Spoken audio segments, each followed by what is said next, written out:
Today we're going to be talking about the war in Donbas, Ukraine. A little background on the war in Donbas. It was an armed conflict between the Ukrainian government and pro-Russian separatist groups, which were backed by the Russian government. This would start in April 2014 and is continuing today. It is located in the Donbas region of Ukraine, which includes the Donetsk and Luhansk regions of eastern Ukraine.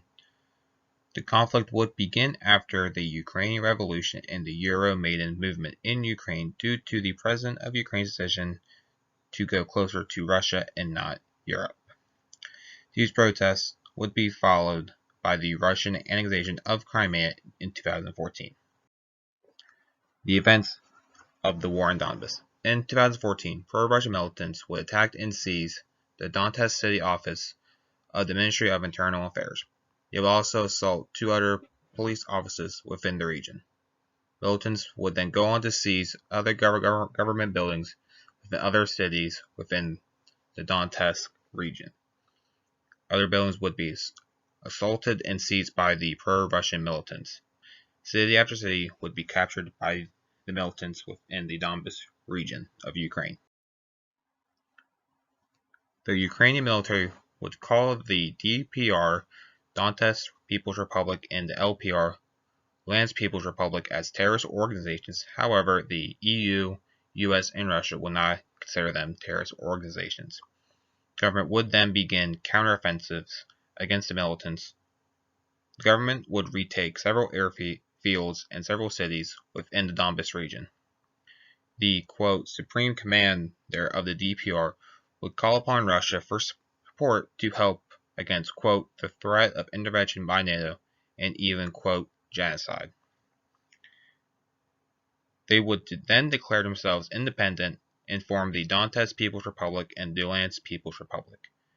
The Ukrainian military would continue their offensives against the militants and would continue to push them back. Ceasefire would be declared, however, this would only last a week, and then the Ukrainian army would renew their offensive. The Ukrainian military would continue to take more airfields and cities. In July 17, 2014, Malaysian Airlines Flight 17 would be shot down over Ukraine. Each side would blame each other for the incident. In July, the government would reach Donetsk City and Luhansk City.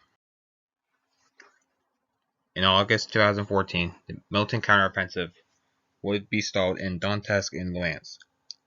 In August 2014, Russian military personnel would enter Ukraine.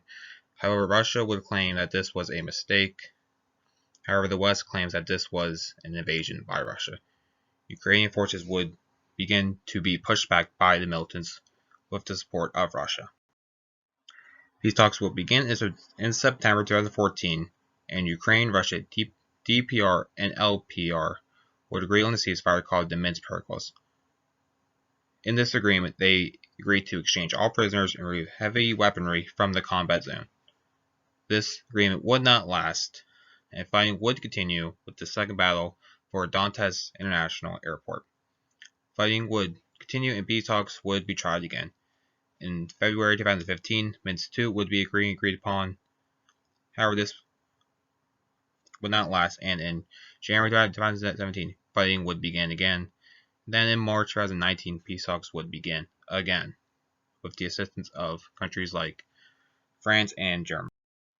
In October 2019, Ukraine, Russia, the DPR, and the LPR would sign the Steinmeier Formula, which would try to end the conflict within Donbas. However, this would not truly work. The fighting would die down, but not truly stop. And in 2021, Russia would begin to build up their military along the Ukrainian border and within Crimea. This could be the location of a future war between Ukraine/NATO and the EU against Russia. The death toll is about 13,000 killed and about 29,000 wounded, including about 4,000 civilians. about 1.4 million Ukrainians were displaced by the conflict. The UN was concerned by the, quote, alarming deterioration of human rights within the region held by the militants. There were even some cases of targeted killings, tortures, and abductions by the militants. There were also cases of threats against and attacks on journalists and international observers. However, it wasn't just the militants doing this. This will include the Ukrainian military with instances of beatings, abductions, and possibly killing of civilians by the military. When polled, about 89% of Ukrainians said that they opposed Russian intervention within Ukraine. Sanctions would be placed on Russia, and Russia would be condemned for their actions. Georgian president would say in an interview, "I don't think it's the right choice to alienate Russia, to cut relations with Russia, because alienating Russia makes Russia even more aggressive, unpredictable, and dangerous." He will then go on to say the occupation of Georgian territories 2018, war in Ukraine 2014, in support of separatists and Transnistria is nothing but Georgia, Ukraine's, and Moldova's punishment by Moscow for their European choice. What he means by this is that these three countries tried to move closer to Europe, and Russia did not appreciate that, and they would do what they can to try and prevent this. The U.S. on Russian intervention. At every step, Russia has come before this council to say everything but the truth.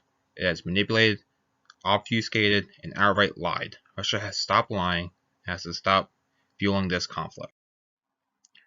In Poland on the Russian intervention, they claim it's the greatest security crisis in Europe in decades, and fulfilling the attributes of aggression as defined by UN documents, Resolution 3314 of the United Nations General Assembly, the most serious and dangerous form of illegal use of force.